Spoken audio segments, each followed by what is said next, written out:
welcome to the Starving Artist Development Podcast.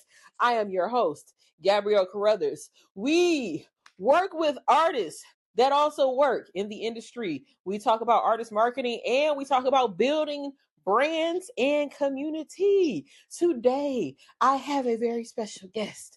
I have happened to know this lady since she was in diapers, and I am so grateful and honored to be welcoming her to today's episode. Everybody, please give it up for Miss Janae Vasser. Hi, everybody. Hello, Thank you for having hello. me. And welcome to the show. So today we are going to dive into content creation. So I know you were Michigan State University student, a film student, and you are now diving into the content creation industry. You do UGC content too, right? Yeah. And Yeah. lifestyle content. Cool. So tell us a little bit about yourself. Okay, so as you know, my name is Janae. I'm 22 years old. Yes, I did go to MSU, but now I am taking classes at Wayne Community College, about to get my associate's degree in the spring. That's going to be in the Associates of Arts. And yes, I've been doing content creation for almost 4 years now. And yeah, I do lifestyle, but I'm also trying to do like other niches like fashion and film, trying to, double dabble into like other stuff. Okay, cool. So, like I was telling my niece earlier, first off, let me just say I am proud of you for even stepping outside of your comfort zone and doing something that one maybe I wouldn't normally think you would do, right? Because as long as I've known you as an introvert, like you always kind of kept to yourself. But then Yes. over the years, I have watched you blossom into this amazing, beautiful, and talented young lady. And one thing I want to tell you as your aunt, I want to give you your flowers because I know how hard it is to try and navigate being a student, especially on a university level.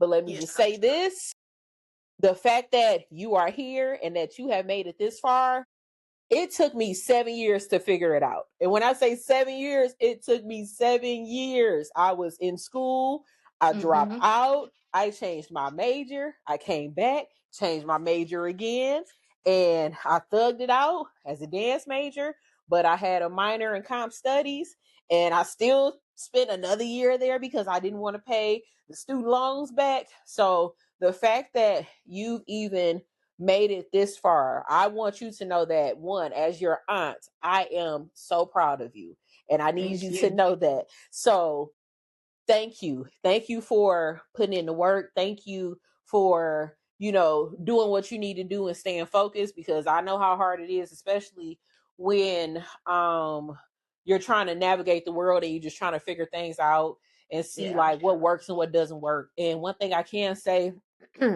when you venture out on your own and you start to figure out things for yourself, at some point you develop your own identity. You realize what you like, what you don't like, what you're not going to do, and what you're okay with, dealing with, especially when it comes to content creation and locking down contracts and stuff.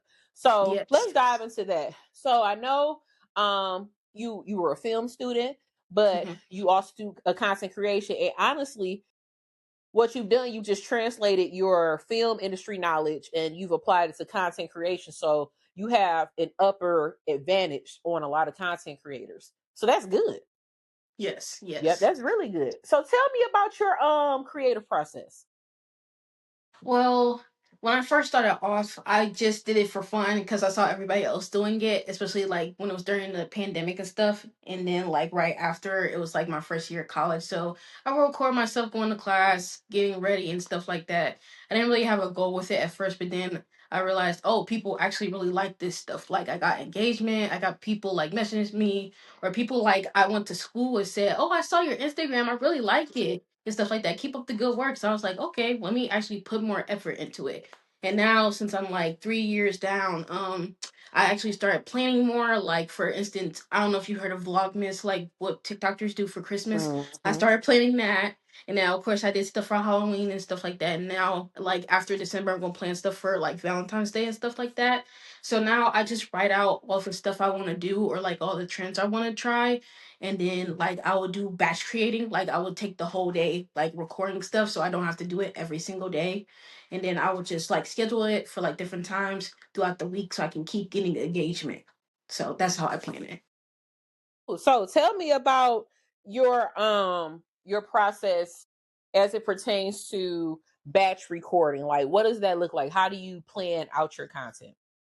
Oof. Like, well, first I will start writing it down. Like, if I see something interesting that's on Instagram or TikTok, I'll be like, oh, I can try that. And then I will like do it for like 30 days or like for the whole month and stuff like that.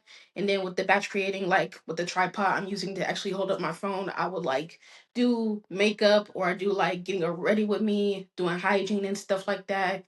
And then most of the times I just really wing it because it'd be like, oh, I didn't really plan this, but let me just do this instead. Because sometimes it will work out, but then I will run out of stuff mid-week or like midday, and I'd be like, oh my god, I need to think of something else.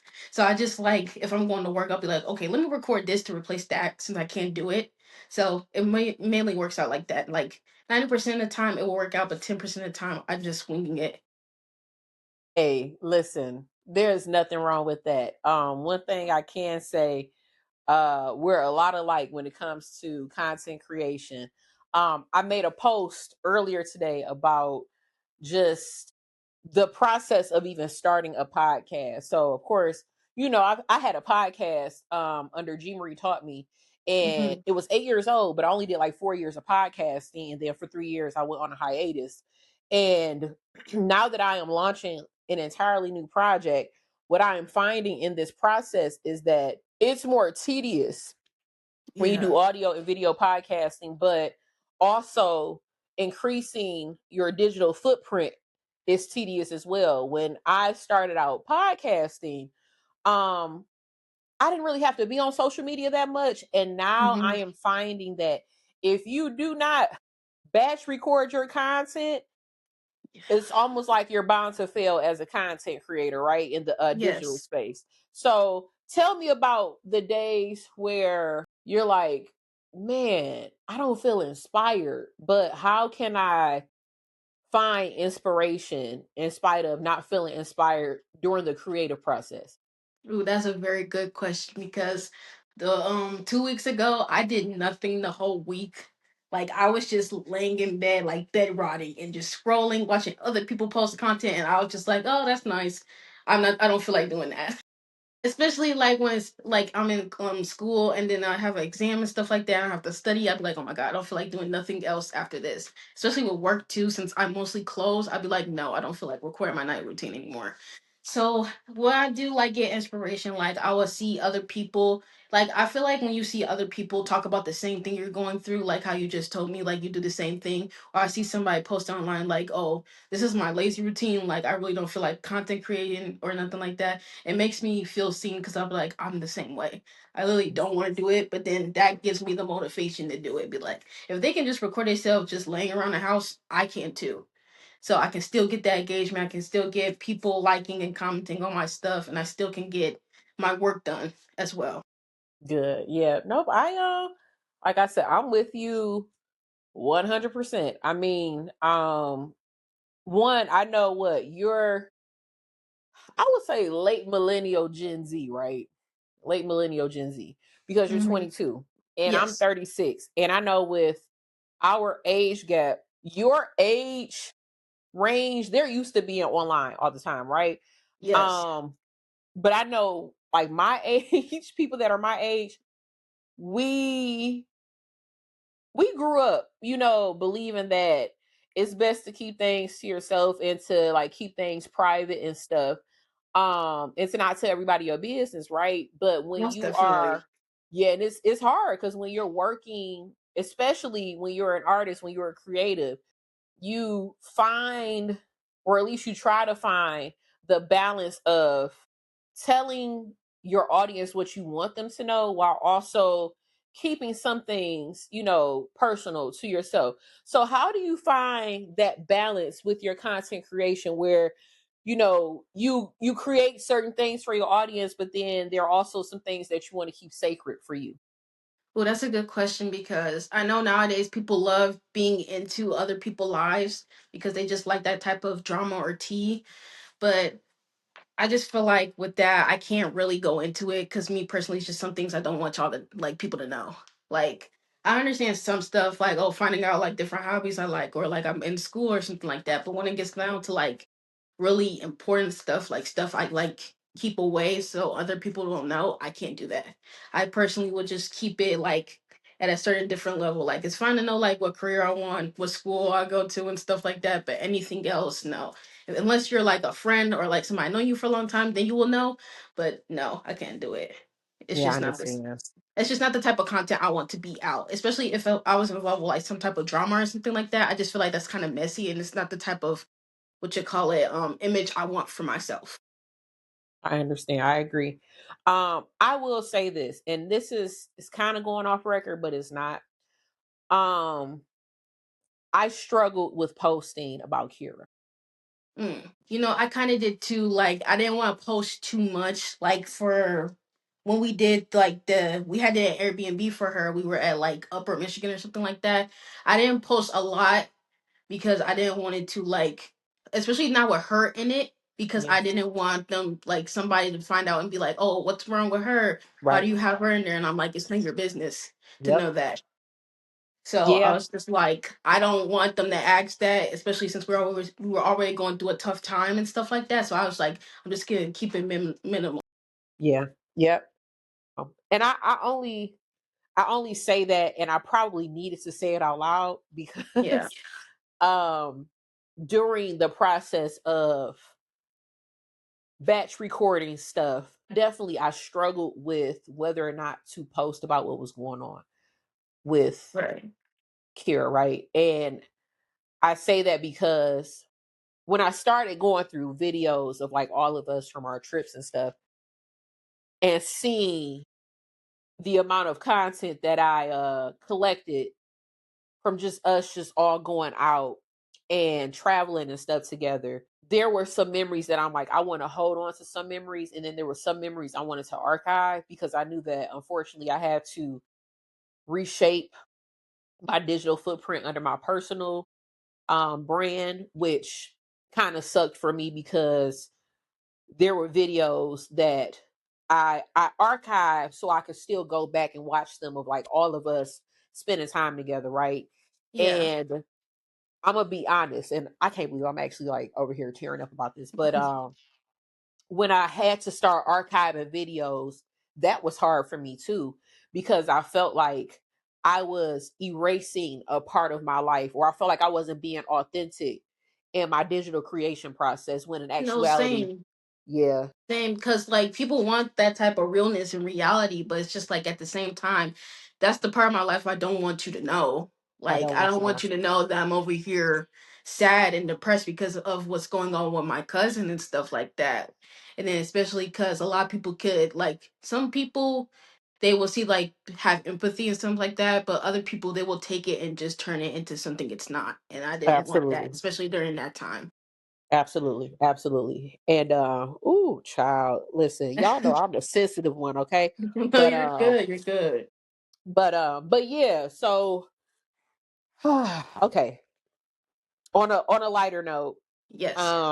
being in that creative space and trying to filter out, what I want to keep as a part of my digital footprint and what I am willing to archive while I'm building, my personal brand and while I'm building my podcast. And then at some point when I'm building, my media company. I know for me, being authentic obviously is something that is hard for a lot of, content creators. Like oftentimes, and I was meditating on this earlier, there are times where I think even as content creators, we feel like we have to put on a certain persona, right, in order to appease our audience. When or have you ever felt in your content creation process you felt like you weren't being like fully authentic, or were you like, you know what, no, this is me, this is who I am, take it or leave it type of thing, right? So when did you ever feel like you were either fully authentic in your content creation process, or when did you feel like you were turning into something that you didn't want to be in your content creation process? Ooh, like it's hard not to compare yourself online, especially when you're doing content creating, because you see other people living certain like lives that you want to live. So yeah, I think like in the beginning, I really want to live like one of those creators' lives that like, oh, I have a bunch of money, oh, I have this, and I live in a nice place and stuff like that. Oh, I go shopping all the time. I'm this, I'm that, and it's just like it's hard to keep up with that because that's not who I am, especially I'm not saying that like I'm broke or something like that, or that I do like I don't go shopping and stuff like that, but it's just hard to maintain that type of image because it's just like now you have all these people thinking, oh, you're this and that, but really you're just a calm, introverted person who likes to stay to themselves sometimes, record when they want to, and then just also trying to survive school and having a 9 to 5. Yeah. So after a while, I just started showing like I do like little vlogs when I'm at work. I do little vlogs when I'm at home, like after work and stuff like that, and then going to class and stuff. And it's just like this is way more peaceful and calm than trying to hold up an image that I'm not. All right, Yeah. listen, Mhm.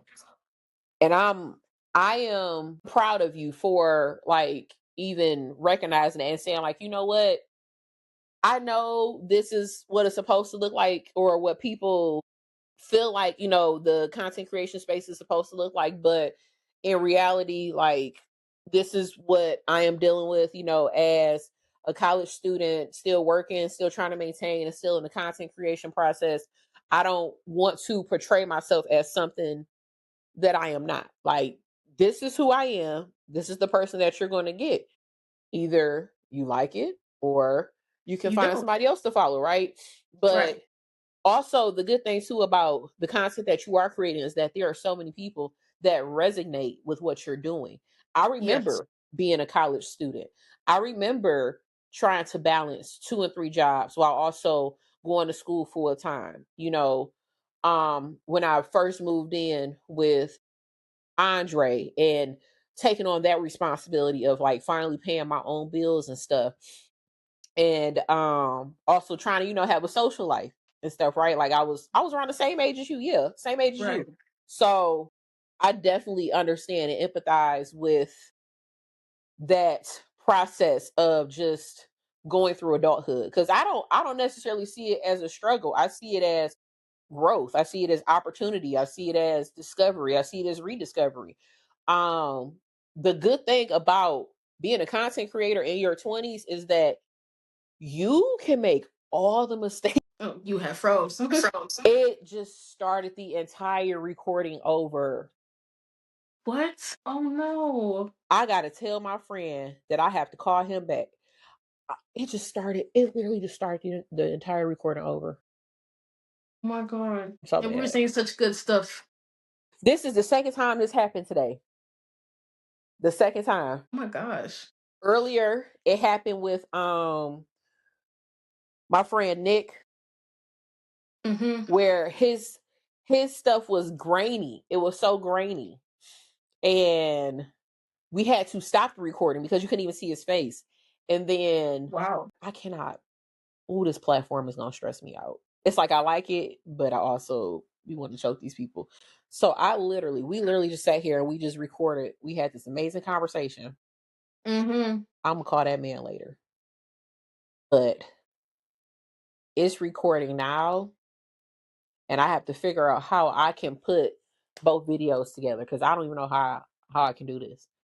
I can do it in CapCut, but Yeah, I got to figure out CapCut how you to can. do it through this Riverside app. Okay. So do you want to take us from the top or just keep going with the questions? Let's just keep going, and then I'm gonna just have to merge it. I'm gonna have to merge it. My Okay. God, I knew this was gonna happen. Okay, and woo. All right. So we talked about the content creation journey. We talked about authenticity. We talked about things that we struggle to post, or we struggle to withhold or archive, especially because there are certain things that we want to keep, personal. And knowing what to post and what not to post and finding that balance, I know is a struggle for a lot of content creators. So, with that being said, in your artistic pursuit, as far as content creation goes, I know we've talked about, contracts and knowing your worth and everything, but also making sure that, you read the fine print and that you're being paid exactly what you're worth and what to charge when you're in the content creation space. Something I do want to talk about, because the show is centered around hip hop too, right? Okay. Um, what is like one hip hop song you would use if you were creating content? You like, ooh, I feel inspired, and I can see me creating, this kind of content off of this song. So, say if I gave you a song, Tupac's "Hit 'Em Up." What would you do? What would you do with that? What would you do with that? Like, what would be your content creation idea? Ooh, that's a good question. Um, I would either do like a fashion type of thing, like related to the song, like, oh, this is what I think if Tupac were, if he was doing like a TikTok with his song "Hit 'Em Up," or I would do like maybe like if I'm doing like a not a preview, but like little clips of me at a concert, and I would like have hit 'em up as the background and stuff like that, something like that, just to relate it to the song. Okay, cool, cool, cool. And would it be like, set in the streets of downtown Detroit at night, where you see the Mm-hmm. lights and you see the fashion? Would you do like Yes. a quick snippet of an outfit change, like real Mm-hmm. choppy filmography or cinematography, kind of like that? Yeah. Yeah, Cool. with a bunch of transitions and maybe some like fancy font and stuff like that, just to make like catch like people's eye. People like that type of stuff to catch your eye and make you be like, oh, what's the rest of this video gonna be about? Yeah.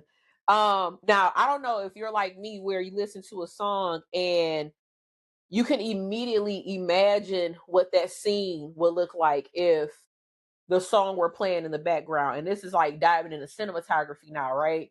Yeah. So if I were listening to like Erica Badu, The Roots, You Got Me song, Mm-hmm. and I can imagine like everything kind of slow moving, walking, leaves falling, the day is changing into like the night and stuff. Do you Yes. ever listen to a song where you get that kind of inspiration, where when you're creating content, you're like, okay, well, I hear this song, and in this part, I want to either speed this part up, or I want to slow this part down, or like Mhm. what would be your inspiration behind certain songs? Like if you were to pick a song, and how would you formulate your content based around that song?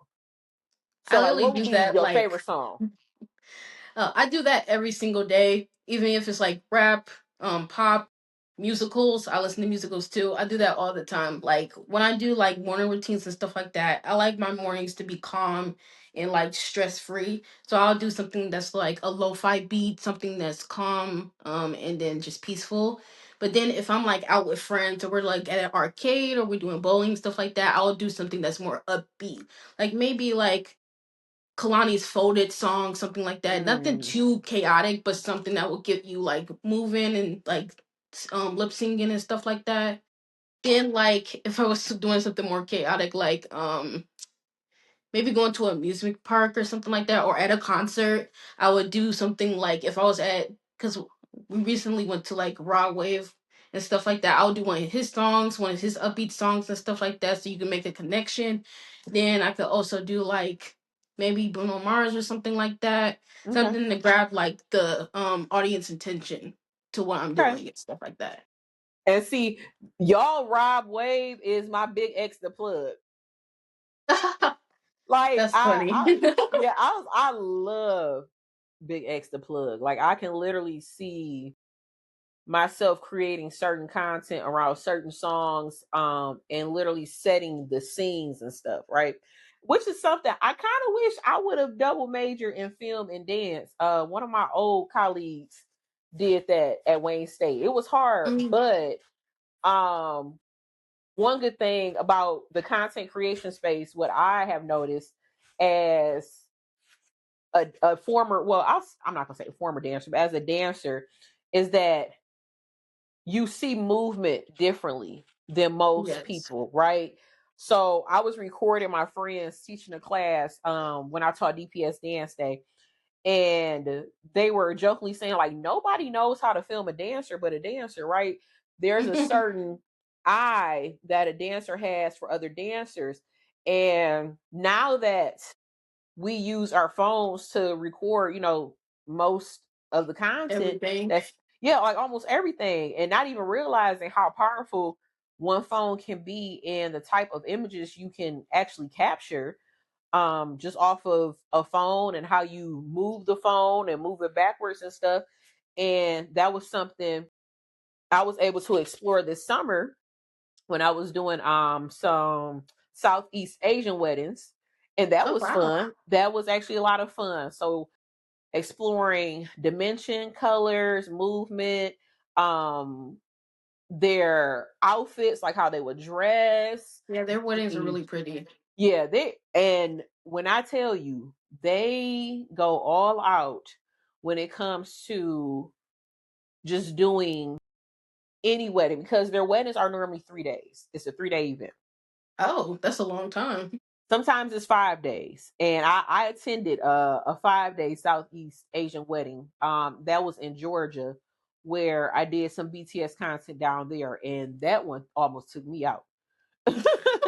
It I bet almost that's took a me out. really long wedding. Yeah, but it was fun. It was just, it was a lot. It was a lot. As the bride, I would have been tired after like the first 5 hours. I would have been like, Yeah. okay. So much respect to like all content creators, because just Hmm. sitting and planning and trying to figure out what your client wants or needs whenever you have to do like any type of BTS content, it is definitely different versus filming yourself. I will say that for sure. Yeah. Different feeling. Sometimes the client doesn't even know what they need, right? Until Hmm. you show them like, okay, this is what you're looking for. And I know with wedding cinematography or BTS content is much different than like a day in a life or a vlog or Yeah, uh, it's way different. It's different shots and stuff yeah, like that. different shots, different music, different movement, even just like the gradient filters that I had to use. Like I said, much respect to content creators.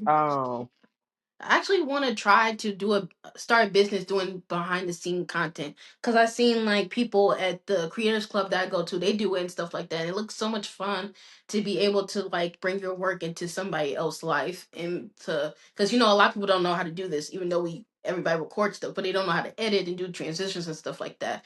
So that's might be something I want to get into. Well, I would say this: get into it, because there is a market for it. There are people looking for BTS content creators, especially in the wedding and event planning industry. Hmm. Um, you always need somebody filming somebody to film somebody. I've learned that, right? And that was one thing I regret being a dance educator. I said if I could have had one person following me around with a camera, I would have done that my entire 30 something year career, right? Or Hmm. teaching for 20 years. I would have always had somebody with the camera following me, because the worst thing is to have content or um a discography of choreography and you have nothing to show for it, right? Right. So if you don't do anything, get into that BTS, because let me tell you, BTS pays. It Yeah, that's why I pays. heard it pays a good amount.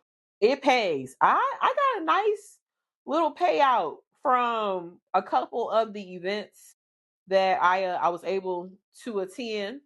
And what I'll do is I'll put in a word for you, so that way Okay, anything else thank you. comes I up, appreciate it. I yes, I appreciate it. will. I will definitely say, hey, I got somebody else for you, because you need to have more than one person when you do BCS, and Right. it's not easy. It is not easy.